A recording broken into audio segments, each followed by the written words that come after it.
This Wednesday evening. Welcome once again. Turns out it was my interwebs. I'll talk to the provider tomorrow. I won't mention who they are here. But anyway, we're ready for take two on Steph Lucas Live. We're joined tonight by Anna Miller. She's with the Idaho Freedom Foundation and the Center for American Education. I almost said medication. Freudian slip. Let's move on. So, we are talking today about a bombshell report that I actually have loaded for you now. Is the accuracy in media. And as Anna Miller is telling us, accuracy in media is kind of like a Project Veritas style reporting. And what they have here is a bombshell report they dropped today about critical race theory and social and emotional learning in Idaho's K through 12 schools. You see, critical race theory doesn't always go by critical race theory, and a lot of schools are calling it other things like social and emotional learning. We're going to go over that with Anna Miller. Bombshell report ready to go on Steph Lucas Live.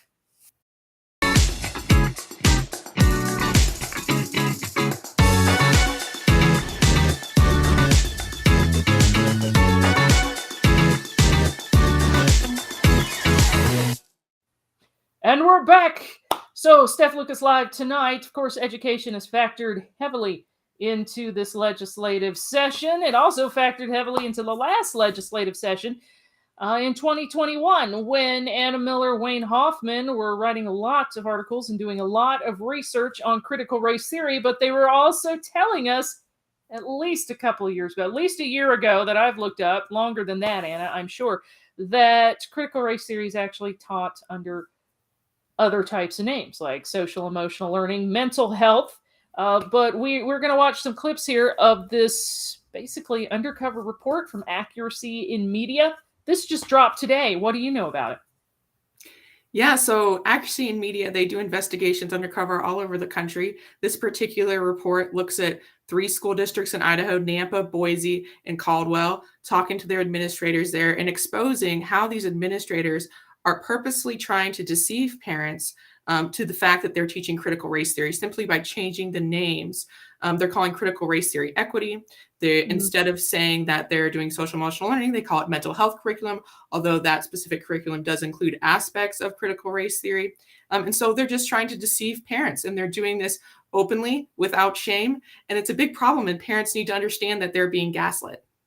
Right. So let's listen to the intro here. We just have a brief intro from Accuracy in Media, and I'm going to play that, and he's going to give us the setup. We'll be right back. Race theory is incredibly divisive and incredibly unpopular. It started out in higher education, but now parents across the country are fearful that the racist, Marxist tenets of critical race theory have found their way into K-12 schools. In response, politicians in 7 states have banned critical race theory from being taught to children. A dozen other states are considering doing the same. But as we discovered in our investigation in Idaho, simply banning critical race theory isn't enough to stop the unaccountable bureaucrats of public education. So that's the intro. That's the premise. Pretty accurate, right? Yeah, we should talk briefly about what House Bill 377 actually did regarding critical race theory. So this was a bill that was passed last legislative session, and it is narrowly tailored to address compelled speech. So it bans public schools, both K-12 and higher education, from compelling students to adopt certain divisive tenets of critical race theory, like the idea that one race is superior or inferior to another. So that's what it does. It addresses free speech. And then this legislative session, legislators also passed a resolution condemning critical race theory, saying they don't want it in our schools. So legislative intent is very clear. They do not want critical race theory in our schools. However, legislation is not quite as simple as banning an idea. It bans compelled speech around critical race theory. Okay. Now, I know that Wayne Hoffman has written several articles. I've spoken to him personally on my talk show about House Bill 377. He's been saying for a while it's not enough, and it's really ambiguous, right? And clearly, I don't think it's enough because I've watched these video clips from the Accuracy in Media project, but we are bearing in mind House Bill 377. Wayne's been saying for a while that Idaho's publicly funded schools and universities completely flaunt House Bill 377, okay? So what we have now is clips from Accuracy in Media. This is undercover reporting. And what you're going to see is teachers talking about other things they can call critical race theory, and they still feel it should be taught. So here's the first clip from Accuracy in Media. So that new law doesn't mess with you guys? Not yet. No. Emotional learning. We can't say that here anymore. It's mental health. Oh, sorry. Yes. Oh my gosh. No, we did have a big... They already came for it. We already had a big blow up with that. So we still do, we just call it mental health. So it's just, our mental health curriculum. Okay. And who's against mental health curriculum? Not me. Right. No. If you are, then that really is a real issue. Then you need mental health curriculum. Yes, you do. Yeah. So we're trying to make that transition to, That's probably a bad word to mention here too. It's all mental health. Mm-hmm. Yeah. Okay. It's just all the different words you have to use. And of course we don't do we don't. So, yeah. Yeah. We're just learning how to worm around all of those weird things that are out there. So that's Cindy Dion out of Nampa, Idaho. This isn't happening in California. This isn't happening in New York. This is Cindy Dion, public school system in Nampa, right? That's saying this. So let's break down what you saw there, Anna. Yeah, it's happening even in Idaho. Yeah, so what you just saw was a school administrator explaining how the district is intentionally trying to deceive parents by saying they're not doing social emotional learning anymore, and they're instead just renaming it mental health curriculum, but it's actually the exact same thing as SEL, although they want parents to believe that it's different. It's not different at all. And the reason SEL is controversial is because there's a version of SEL called transformative social emotional learning, and it includes many of the tenets of critical race theory and critical social justice ideologies, like radical gender ideology, that many parents do not want their children to be learning about, because social emotional learning preys on the behaviors, mindsets, attitudes of children and tries to shape those things. So it's a very powerful tool for schools to be using, and to have something as powerful as critical race theory infused into that is very concerning for many parents. And so this deception is very serious.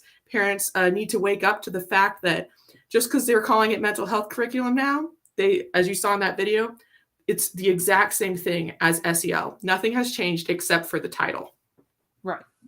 So that's also, I appreciate your point that you bring up about teaching transgenderism in schools. You see it all the time in media, social media, and I've seen examples of all kinds of people saying that teaching transgender ideology is actually mental health, right? And they're teaching that transitioning, to kids who are under 18 is actually a mental health issue. So again, that's one of the guises that it goes under, that schools here in Idaho are just blatantly flaunting. Let's go to our next clip here from Accuracy in Media. I went to a superintendent's meeting last week, and the district was intentional to switch out social emotional learning to behavior adaptations. Like they just changed the name? Changed the label, same stuff. And I thought, it's kind of a bummer they have to do that, but on the same hand, it's kind of brilliant. Heck yeah. Because they don't care about this, even though it's the same as this, but it's the label. So I thought it was brilliant on their part. It is brilliant. So why can't you just do that with stuff like critical race theory? I agree. Right. I wonder how brilliant she feels now. That's a teacher or administrator out of Caldwell. Let's break down again what she's saying there. She's just saying she went to an administrative meeting and they're just flat out changing the name of it. But she says right there, oh, it's the same thing. Yeah, so in Caldwell, they're calling SEL behavior adaptations. And I think one interesting thing about that particular clip that we saw is that she went to a meeting of superintendents where from the top down, they were deciding that this is what should be done. But she is one of the administrators, one of the many administrators in the district, who's just going along with it and is happy with it. In fact, she said she thinks it's a brilliant strategy, which is just very revealing. It shows that these administrators are purposefully hiding these things from parents. Yeah. I've said before that. And they're purposely flaunting the law, really. I mean, again, you were bringing up House Bill 377, and although, it may need some more teeth, it's still saying you can't teach divisive curriculum, and that's what's happening here. So let's move on to, this one's good. This clip has everything. We talk about those MAGA people, critical race theory, equity. It's great. Here's the next one. Remember, this is happening in Idaho. Be able to teach the tenets kind of maybe associated with that but under the guise of equity or something else. Can we do that? Yes, and we have we started part of our strategic plan deals with equity. Good. And we have one of our supervisors is world studies, social studies, and equity. Just as now they view anything bad as critical race theory, I'm glad that the equity term doesn't seem to have spread amongst that crowd yet. Yeah, I hope not. We're looking at saying, do we match up with what we preach? Because there could be things out there that, like, either certain books or things that actually are not inclusive.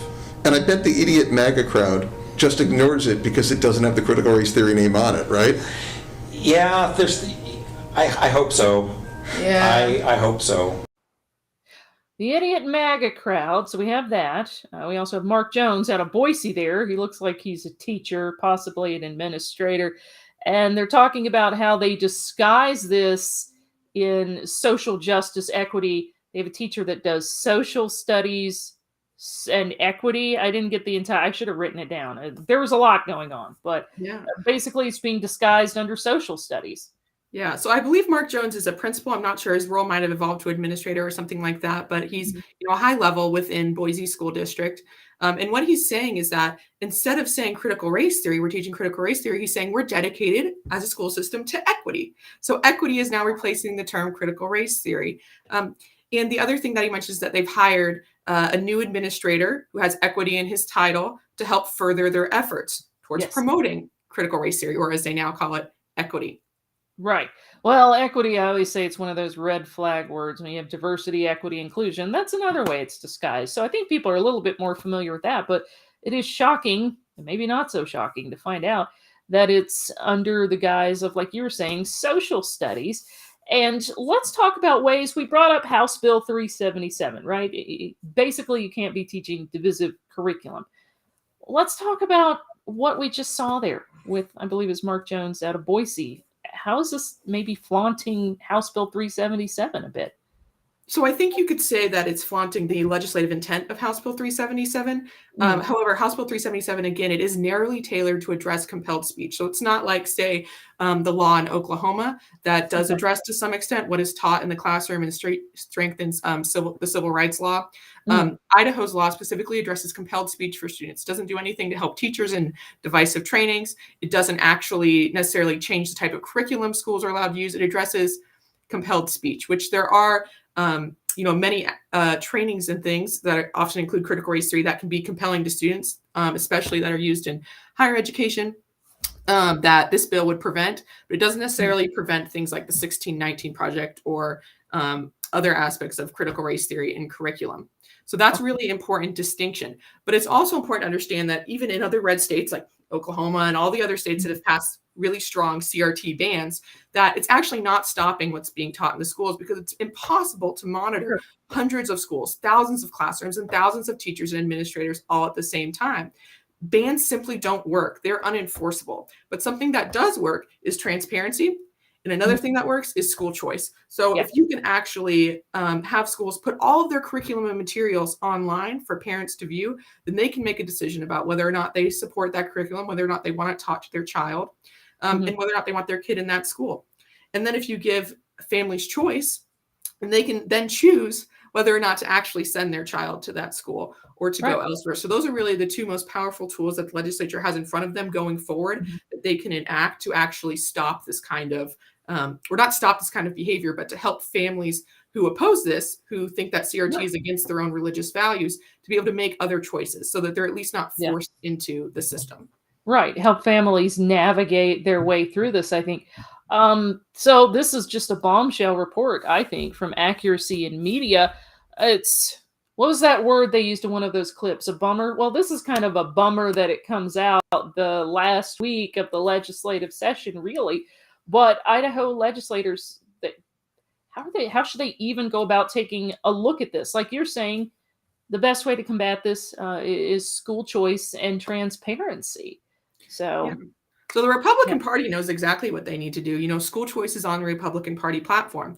And there were transparency bills that were brought to the education chairman in the legislature this year that they could have given a hearing to, that they could have printed, that they could have demanded be sent through the legislature and gain support for. And that didn't happen. Actually, leadership on the Senate side completely refused to hear any transparency legislation this year. Yes. They completely stifled it behind the scenes. So they missed that opportunity. And on school choice, the chairman of the education committee was the deciding vote to kill the only school choice bill of the entire legislative session. And so we have leaders in Idaho, Republican leaders, that are purposefully not doing anything to solve this problem. It's very concerning, and it's a good thing it's an election year because parents should really be paying attention to this. I was going to bring that up as well. It's an election year. Yes, this happens the last week of the legislature, but voters need to be informed about what's happening so they can ask their legislators about it. And something I've said on my show before is lawmakers will say, oh, well, I voted for school choice. You have to really differentiate with that. There's the school choice plan that didn't go forward. And then there's the plan that Brad Little's putting out that will give $1,000 per student, up to $3,000 per family, right? That's actually like a learning loss plan. It's called Empowering Parents, so it sounds like education choice, but it's not. It's apples and oranges, really. So these are the kind of things people need to be aware of as they're looking at candidates, I think. Yeah, absolutely. The Empowering Parent Grants is a great example of how the education establishment in Idaho has been skirting doing anything about the issue of critical race theory or parental rights. The Empowering Parent Grants, they give eligible families that make under 50 and 70K $1,000 to use for some basically extracurricular activities, tutoring, things like that. You cannot, by definition in the bill, you cannot use those fees for private school tuition. Right. So by definition, the bill is not school choice. It's not school choice. That is the reason the teachers union supports it. That's the reason Brad Little supports it, because Governor Brad Little has stated on numerous occasions that he is against school choice. He's against vouchers, but he wants the public to believe that his bill is school choice so that he can gain votes. But I don't think the public is so foolish as to believe that. Right. We just need to keep bringing it up so voters are informed. So excellent synopsis there of what that's happening and what the Empowering Parents plan actually is. So I guess the big takeaway is this is one of these things you are going to have to ask your legislators about and candidates about, and just make an informed decision because primaries are coming up. So those are the clips. Let's just Anna, thanks for joining us too. And before we get out of here, let's just talk about it's basically a 7-minute report. Those are just some of the clips of the really outrageous things teachers are saying, and they're pretty excited that they're getting around being able to call critical race theory something else. But let's talk about where people can look at the whole thing. It's on Idaho Freedom Foundation's Twitter feed. It's on your Twitter feed. Where can we find this? Yeah, you can also find it on Accuracy in Media's website and Accuracy in Media's YouTube page. I think YouTube would be the easiest place to find it. So just look it up on YouTube. You can watch the full video for yourself and make a decision for what you think about what's really happening in Idaho schools and see it for yourself. So go to YouTube, go to Accuracy in Media's website. Oh, and a couple of things we just do need to bring up briefly before we go. Places like the media, I like that this is called Accuracy in Media. What we have going on is you're going to get a lot of the media in Idaho completely ignoring this, right? So like I said, we've got the usual suspects that are not going to bring this up. And I just want to kind of go over, well, we point out that House Bill 377 was completely ineffective, but we're just going to talk about like Idaho Ed News. I mean, they're not going to pick this up. I often wonder if Idaho Ed News would even have like half the content they did if it were not for the Idaho Freedom Foundation. But this is something that would provide them content and needs to be addressed. And it's just not being, I will be surprised. If Dustin were here, I know you and I, Anna, don't do bets, but Dustin and I often will do that. So we'll see if Idaho Ed News picks this one up or not, right? Much of the media's content certainly revolves around Idaho Freedom Foundation and how scary and evil we are because we want to give children choice and we want to empower parents and we don't want children to be indoctrinated with racist and race essentialist ideologies. Right. Yeah. Right. That's so The media, though, works for the education establishment, essentially. They want to cover up what's actually happening. They don't want the public to really know that CRT is in schools. They're purposefully hiding it, purposefully obfuscating the truth so that parents will stay in the dark. But again, I think parents in Idaho are finally waking up to this. Don't think they're so foolish as to just go along with it anymore. Okay. And you were talking earlier kind of about oversight of public schools as far as transparency. Can we talk about two lawmakers? I know, is it Lance Clow? He was on the Halftime Report, and they talked extensively about education. But can we talk about what he might be able to do to exercise oversight of public schools? This is in light of these videos. Yeah, both the chairman of the education committee, assuming those chairmen next year, because it is an election year. So the chairman of the education committees next year may or may not be Lance Clow and Stephen Thane. We'll have to see. But Right. if they are those members of the legislature, then there's a lot that they can do. Again, school choice and transparency are two of the main things that they should get behind and could get behind. And those should be basic Republican issues that are easy to support, that are easy to pass in a red state legislature that's 80% Republican. Unfortunately, in their platform, like you said, school choice is in their platform. Yeah. Unfortunately, this year, the Republicans in the legislature wasted a lot of time passing bills that would allow schools to get green school buses, climate change school buses, and waste money on that. They they basically stifled any small amount of transparency legislation that might get through. Mm-hmm. They killed a school choice bill. There's 5 Republicans that voted no on a school choice bill. That should be extremely concerning to the public. And they had more excuses than you could shake a stick at for that. And it didn't make any sense. It was a good bill. And Republicans that sponsored it even made some allowances on this and negotiated a little bit, right? And it's still, like you said, 5 Republicans voted it down, even though the Republicans that sponsored it were trying to be amenable and trying to make it, fit. And then for these Republicans to come out and say, well, it just wasn't the right bill.